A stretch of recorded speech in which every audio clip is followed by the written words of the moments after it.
Bismillahirrahmanirrahim. Assalamualaikum warahmatullahi wabarakatuh. Selamat pagi Bapak Ibu penilai sertifikasi dosen tahun 2025. Salam semangat.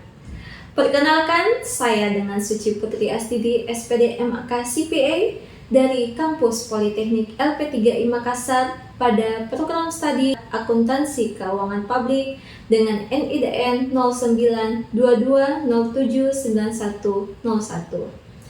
Pada hari ini saya akan menyampaikan pernyataan diri dosen dalam unjuk kerja Tridharma Perguruan Tinggi dalam bidang pengajaran untuk melengkapi persyaratan dalam pengajuan sertifikasi dosen tahun 2025. Pada kesempatan ini, mata kuliah yang saya akan ambil sebagai contoh pembelajaran yaitu mata kuliah yang saya ampuh Akuntansi Keuangan Menengah 1. Adapun teknik pengajaran yang saya gunakan yaitu menggunakan ceramah terstruktur, diskusi kelompok, contoh kasus, dan latihan soal. Sebelum saya menjelaskan lebih lanjut terkait teknik pengajaran, maka izinkan saya terlebih dahulu untuk menjelaskan deskripsi singkat mengenai mata kuliah Akuntansi Keuangan Menengah 1. Mata kuliah Akuntansi Keuangan Menengah 1 bertujuan untuk membantu mahasiswa dalam memahami penerapan konsep akuntansi, prinsip akuntansi, penerapan akuntansi, dan pelaporan yang sesuai dengan pernyataan standar akuntansi berbasis International Financial Reporting Standard atau IFRS. Mata kuliah ini berbobot 4 SKS yang berarti terdiri dari 28 kali pertemuan di mana terbagi 14 pertemuan pertama sebelum ujian tengah semester dan 14 pertemuan selanjutnya sebelum ujian akhir semester. Mata kuliah ini diajarkan pada mahasiswa semester 3. Adapun capaian pembelajaran mata kuliah, yang pertama, mahasiswa mampu mendiskusikan peran akuntansi sebagai seorang profesional dan paham dengan etika profesinya. Yang kedua, mampu memilih metode dan teknik akuntansi yang sesuai dengan kondisi perusahaan. Yang ketiga, mampu memahami bagaimana perlakuan akuntansi tentang akun aset. Dan yang keempat, mampu menyusun laporan keuangan berdasarkan pernyataan standar akuntansi keuangan berbasis IFRS atau International Financial Reporting Standard. Selanjutnya, pokok bahasan pada mata kuliah Akuntansi Keuangan Menengah 1 terdiri dari 10 pokok bahasan, di mana yang pertama, akuntansi keuangan dan standar akuntansi, yang kedua, sistem informasi akuntansi, yang ketiga, laporan laba rugi dan penghasilan komprehensif lain dan laporan perubahan ekuitas. Yang keempat, laporan posisi keuangan dan laporan arus kas. Yang kelima, instrumen keuangan, kas dan piutang. Yang keenam, persediaan. Yang ketujuh, aset tetap dan properti investasi. Yang kedelapan, depresiasi dan penurunan nilai. Yang kesembilan, aset tak berwujud, dan yang pembahasan ke-10 adalah aset tidak lancar yang dimiliki untuk dijual.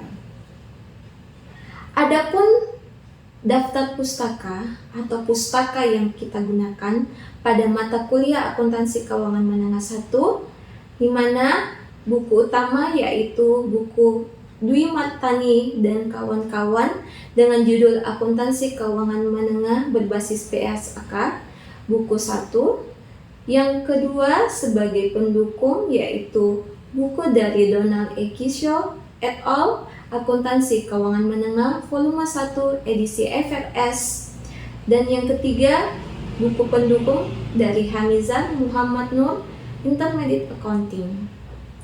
Adapun media pembelajaran yang digunakan pada mata kuliah ini yaitu berupa software yaitu Microsoft PowerPoint dan hardware berupa laptop, LCD, papan tulis, dan spidol. Asesmen atau penilaian yang kami gunakan pada mata kuliah akuntansi menengah 1.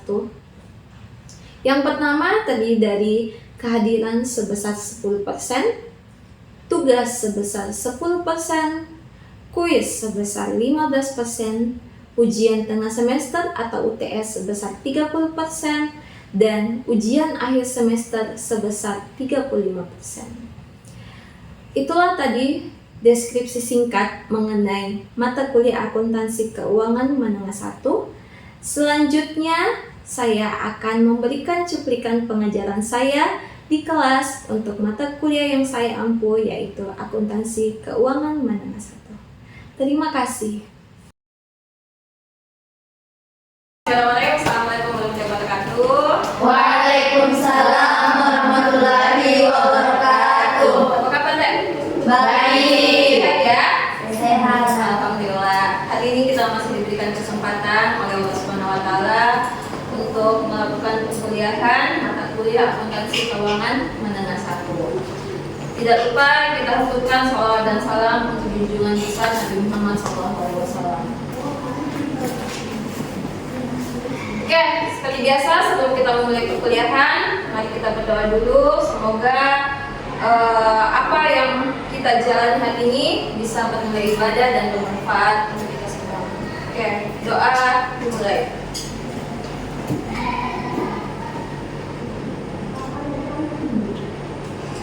Selesai. Oke, sebelum kita masuk ke mata kuliahnya, saya ada punya satu video motivasi pendek 1 menit. Semoga adik-adik bisa mengambil hikmah, memetik apa ya yang baik dari video ini. Oke? Silakan.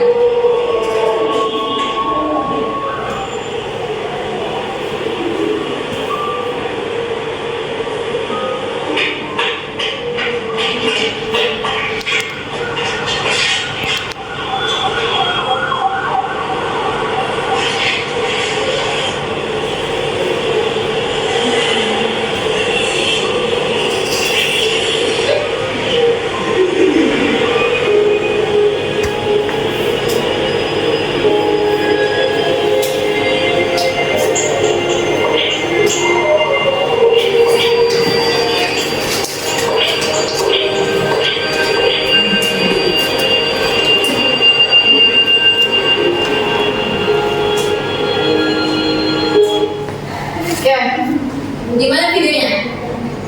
Ada yang bisa sebutkan kira-kira apa yang kita bisa petik dari video singkat ini? Seperti hal kecil tetapi berdampak besar kepada orang lain. Betul. Jadi kadang hal kecil yang kita lakukan itu ternyata bisa berdampak kepada orang lain.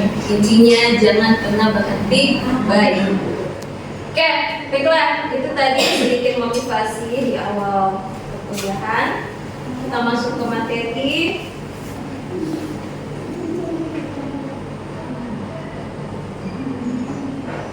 Seperti biasa akuntansi keuangan menengah. Kita masuk ke bab 5, instrumen keuangan, kas dan piutang.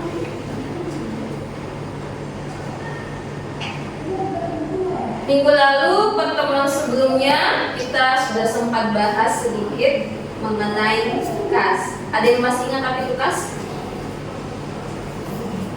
Ada yang masih ingat apa itu kas? Aset yang bisa langsung digunakan. Jadi aset yang paling lancar, yang tentu saja ada di dalam setiap perusahaan. Aset yang paling liquid. Nah, sekarang kita ada di pertemuan ke-12, di mana tujuan pembelajaran kita hari ini. Yang pertama, mahasiswa mampu menjelaskan kas dan pengendalian internal terhadap kas. Yang kedua, mahasiswa mampu melakukan penyajian dan pengungkapan kas dalam laporan keuangan. Yang ketiga, ini akan kita bahas mengenai piutang di pertemuan ke-13. Jadi untuk hari ini kita akan membahas tujuan pembelajaran di poin 1 dan poin 2. Ya. Next, yang lalu kita sudah sempat singgung mengenai pengertian kas, pengendalian kas. Kemudian jenis-jenis kas itu ada kas kecil dan ada kas bank. Kas kecil PT Cash yang lalu itu ada 2 metode. Masih ada yang ingat? Metode kas kecil, dana tetap dan dana berubah. Oke. Sekarang kita akan bahas mengenai kas bank atau rekonsiliasi bank. Nah, ini sedikit pengertian kas, saya ulang kembali. Jadi kas itu aset yang paling liquid dalam perusahaan. Dia disajikan di dalam laporan posisi keuangan di bagian aset, ya, di sisi aset. Nah, rekonsiliasi saldo kas dan bank ini diperlukan di dalam perusahaan. Jadi kadang itu deh, antara laporan yang ada di perusahaan terkait buku bank itu beda dengan yang ada di rekening koran, ya. Jadi perusahaan itu pasti punya rekening di bank, ya kan? Nah, di perusahaan kita ada yang namanya buku bank untuk mencatat saldo kita yang ada di bank. Misal ada di bank BCA, ada di bank BNI, itu kita punya bukunya di perusahaan, namanya buku bank. Tapi kalau di bank namanya apa? Rekening koran. Nah, terkadang laporan buku bank yang ada di perusahaan dengan yang ada di bank itu berbeda. Itulah pentingnya ada yang namanya rekonsiliasi bank untuk mencocokkan antara saldo yang ada di perusahaan dengan saldo yang ada di bank. Nah, penyebab perbedaannya itu bisa terjadi karena 3. Jadi yang pertama, ada transaksi yang sudah terjadi, sudah dicatat oleh perusahaan, namun belum dicatat oleh bank. Jadi siapa yang bilang catat? Perusahaan, tapi belum dicatat bank. Itu kondisi pertama yang bisa menyebabkan perbedaan. Yang kedua, ada transaksi yang sudah dicatat oleh bank, tapi perusahaan belum mencatat. Itu kondisi kedua. Kondisi ketiga, ada kesalahan pencatatan, baik itu yang berasal dari pihak bank maupun perusahaan. Jadi ini 3 yang bisa sebabkan perbedaan antara pencatatan kita yang ada di perusahaan dengan yang ada di bank. Sampai sini paham ya? Oke, lanjut. Oke, kita ke transaksi pertama yang lebih dulu dicatat oleh perusahaan. Jadi perusahaan yang lebih dulu tahu transaksinya dibanding bank. Jadi perusahaan yang duluan mencatat. Yang pertama, setoran dalam proses atau perjalanan. Seperti apa ini? Jadi misal di suatu perusahaan setiap akhir periode itu harus dia setorkan kasnya ke bank. Nah, kadang tutup bukunya itu perusahaan misalnya jam 2 sore. Uang itu harus di-setor ke bank. Tidak boleh ada uang mengendap di perusahaan kecuali kas kecil. Nah, pada saat misalnya bendaharanya pergi setor ke bank, kan ini bank sudah mau tutup, kitanya dia tutup jam 3. Perusahaannya atau bendaharanya datang menyetor uang di jam 2. Nah, ini rekening koran sudah ditutup atau sudah dicetak oleh bank. Otomatis yang baru mau disetorkan itu tidak akan nampak di dalam rekening koran. Itulah yang namanya setoran dalam proses. Siapa yang duluan tahu adalah perusahaan, maka yang siapa yang mencatat adalah bank. Posisinya adalah menambah saldo kas di bank. Saya, jadi yang duluan tahu adalah perusahaan. Siapa yang belakangan tahu adalah bank. Jadi yang mencatat adalah bank. Transaksi selanjutnya yang diketahui oleh perusahaan, cek beredar. Bagaimana nih cek beredar? Ketika misalnya ada pembeli atau ada cek yang sudah dibuat kemudian diserahkan oleh perusahaan, tapi perusahaan ini belum mencairkan ceknya, otomatis perusahaan sudah mencatat itu sebagai pengurangan saldo di bank. Tapi kan ini si penerima cek belum mencairkan, jadi otomatis itu disebut dengan cek beredar. Siapa yang bilang tahu? Perusahaan. Siapa yang mencatat? Bank. Banknya mengurangi atau menambah? Mengurangi ya. Oke, jadi itu adalah transaksi yang lebih dulu ditahu oleh perusahaan. Jadi hanya dua yang duluan diketahui oleh perusahaan: setoran dalam proses dan cek yang beredar. Yang selanjutnya lebih dulu dicatat oleh bank, berarti nanti yang mencatat adalah perusahaan. Penerimaan tagihan oleh bank. Seperti apa ini? Jadi misal ada misalnya pelanggan kita yang membayar utangnya, tapi dia bayarnya melalui bank. Siapa yang bilang tahu? Bank. Otomatis yang mencatat adalah perusahaan dengan cara menambah saldo perusahaan. Selanjutnya biaya admin bank. Nah, ini admin bank. Yang duluan tahu otomatis si bank, karena dia memberikan admin, potongan admin. Nah, kita perusahaan kadang kita tahu kalau ada biaya admin itu setelah mencetak rekening koran, ya kan? Nah, jadi perlakuannya itu adalah saldo perusahaan dikurangi. Selanjutnya pendapatan bunga, sama halnya tadi dengan admin bank. Kapan kita ketahui? Biasanya di akhir pada saat mencetak rekening koran. Nah, untuk pendapatan bunga yang duluan tahu adalah siapa? Siapa yang duluan mengetahui? Bank. Nah, jadi yang mencatat adalah perusahaan dengan cara menambah. Cek kosong atau cek kurang dana. Nah, ini misalnya perusahaan menerima cek, otomatis dia sudah mencatat di buku banknya ada saldo bertambah.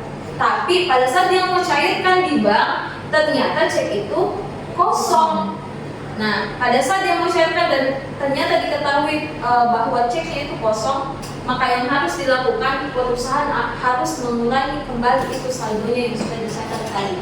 Karena ternyata kosong itu saldonya yang ada, kosong itu ceknya yang mau dicairkan, ya. Next, ada yang namanya cek di tempat. Apa itu cek di tempat? Ketika misalnya pemilik perusahaan atau ownernya lagi butuh uang, tapi tidak sempat ke perusahaan untuk minta misalnya kebendaharannya. Nah, jadi dia langsung ke bank untuk ambil uang. Siapa yang duluan tahu? Siapa yang duluan tahu? Siapa yang duluan tahu? Bank, ya, bank. Karena ownernya langsung ke bank. Berarti yang mencatat adalah perusahaan dikurangi. Oke, sampai sini dulu. Ada yang mau ditanyakan? Sebelum kita masuk ke contoh soal. Yang mau ditanyakan? Aman? Oke. Oke, kita ke contoh rekonsiliasi bank ya. Jadi di sini model rekon bank itu seperti ini. Di sini ada contoh bahwa pada Bank BCA cabang Pasar Minggu dia menunjukkan saldo 7 juta menurut catatan perusahaan. Sedangkan menurut catatan bank menunjukkan saldo 5 juta. Ada perbedaan sebesar berapa? 2 juta. Kita mau tahu dari mana penyebab perbedaan pencatatan antara bank dan perusahaan. Nah, model rekonsiliasi bank itu seperti ini. Ada kas bank menurut bank dan kas bank menurut perusahaan. Jadi yang paling atas kita catat dulu berapa saldonya. Selanjutnya, yang pertama, setoran yang dilakukan oleh perusahaan pada tanggal 30 Desember belum tampak dalam laporan rekening koran sebesar 1 juta. Ini bagian dari setoran dalam proses. Tadi kalau setoran dalam proses berarti dia akan menambah saldo bank. Ya, jadi ditulis di sisi bank. Selanjutnya, cek beredar untuk pembayaran utang pada toko Mentari 300 dan pada PT Mata Air itu 325. Jadi totalnya berapa? 655. Cek beredar dia akan mengurangi saldo di sisi bank. Jadi model rekon bank itu ada penambahan, ada mengurangi. Nanti di sisi perusahaan juga ada penambah, ada pengurang. Jadi nanti endingnya ini dia bakal balance antara saldo bank dan saldo perusahaan. Next, bank telah menerima piutang perusahaan 850, tapi belum tampak dalam laporan buku bank perusahaan. Siapa yang bilang tahu? Siapa yang bilang tahu? Bank. Berarti siapa yang mencatat? Perusahaan. Oke. Berarti dia akan menambah piutang perusahaan di saldo di sisi perusahaan.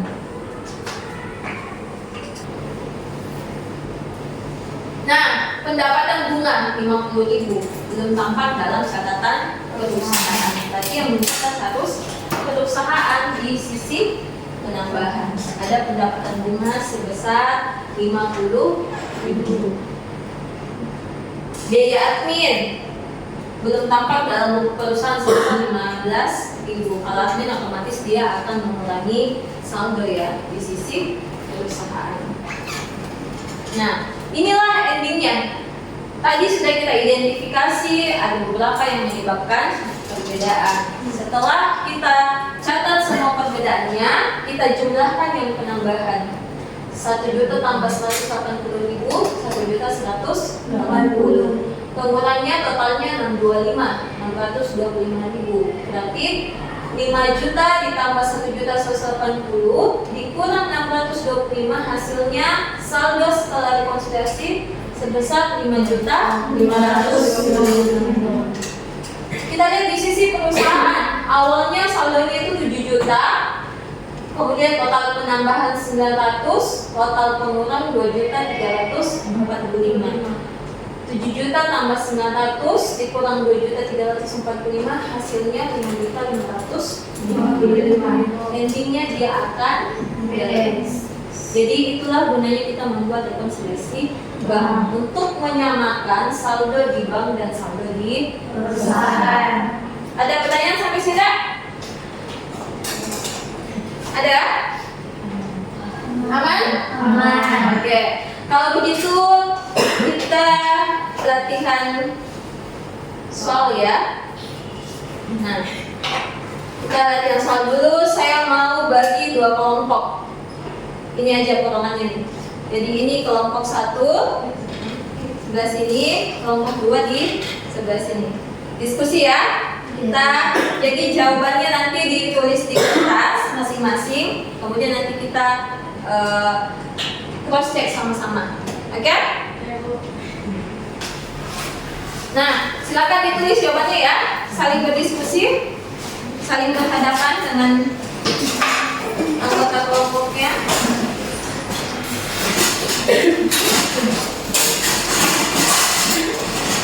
Silakan ditulis jawabannya ya. Nanti kita cocokkan sama-sama. Tidak usah ditulis soalnya, langsung ditulis saja jawabannya. Oke? Soal yang pertama. Setoran dalam proses ke bank BCA 1.100.000 belum tampak dalam laporan rekening koran. Kira-kira siapa yang mencatat, bank atau perusahaan? Kemudian dia menambah atau mengurangi? Silakan. Ayo.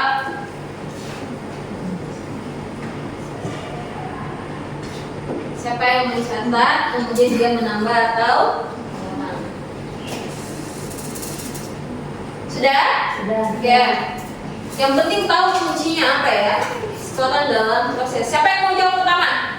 Kelompok 2? Apa jawabannya? Saldo bank ditambah. Saldo bank menambah. Kelompok 1? Saldo bank ditambah. Saldo bank ditambah, kita lihat. Ya,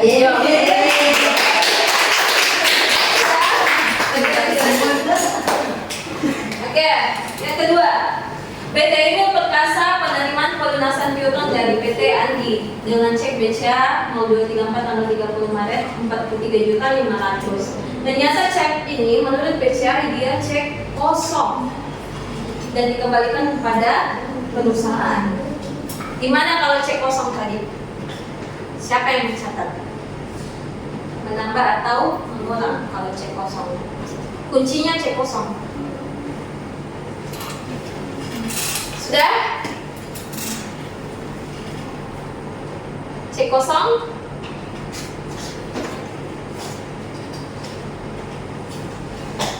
Sudah? Belum. Sudah? Kelompok 1, jawabannya apa? Saldo perusahaan ditambah. Saldo perusahaan ditambah. Kelompok 2, Saldo perusahaan dikurangi. saldo perusahaan dikurangi. Ayo, siapa yang betul ya? Ini tadi menambah, ini mengurangi. Saldo perusahaan ini mulai paham ya, mulai paham ya. Iya, betul. Oke, next. Ini ditarik gitu kan. PDM Internasa melakukan cek 367 untuk pembayaran utang kepada Tomanekan milik penerima 15 juta.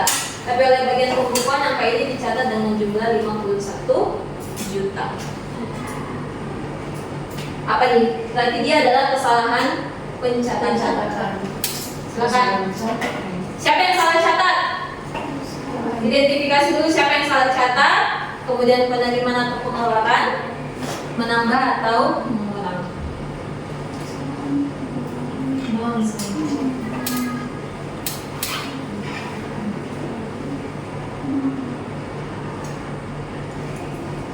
Sudah? Kelompok 2 lagi. Sudah? Jawabannya apa? Saldo perusahaan ditambah. Saldo perusahaan ditambah. Kelompok 1? Sama Bu, saldo perusahaan ditambah. Kenapa? Ayo, kenapa? Siapa yang mau jawab? Karena di situ bawahnya 15 juta. Ya, tapi bank mencatat 51 juta. Jadi dia penerimaan atau pengeluaran? Pengeluaran ya? Dicatat terlalu besar. Siapa yang salah catat? Bank. Siapa yang salah catat? Perusahaan. Berarti jawabannya saldo perusahaan ditambah. Semua ya? Tidak aman rekonsiliasi bank. Saya rasa untuk materi rekonsiliasi bank sudah cukup ya. Sudah. Semoga nanti kemungkinan ini kita sudah pertemuan ke-12, berarti sisa 2 pertemuan lagi kita akan UTS ya untuk MIT. Nanti di pertemuan ke-14 kita akan quiz. Mungkin nanti soalnya salah satunya adalah rekonsiliasi bank. Oke. Saya punya tugas untuk adik-adik di rumah, nanti bisa diakses di Classroom. Jadi soalnya tugasnya saya akan posting di Classroom, adik-adik boleh kerjakan dan dikumpulkan juga melalui Classroom. Baiklah, untuk absensi hari ini silakan dibuka, diisi sekarang, diisi akad yang hadir hari ini ya. Silakan diisi akad.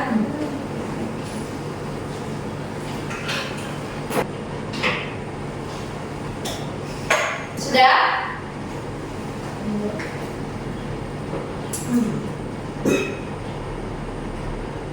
Sudah ya? Aman jaringannya? Aman. Sudah? Oke. Untuk pertemuan ke-12 hari ini saya akhiri sampai di sini. Jangan lupa dikerjakan tugasnya. Sampai sini masih ada yang mau ditanya mungkin? Aman? Boleh. Saya akhiri dengan ucapan alhamdulillahirobbilalamin. Semoga apa yang saya sampaikan hari ini bisa bermanfaat kepada kita semua. Terima kasih. Assalamualaikum warahmatullahi wabarakatuh. Waalaikumsalam.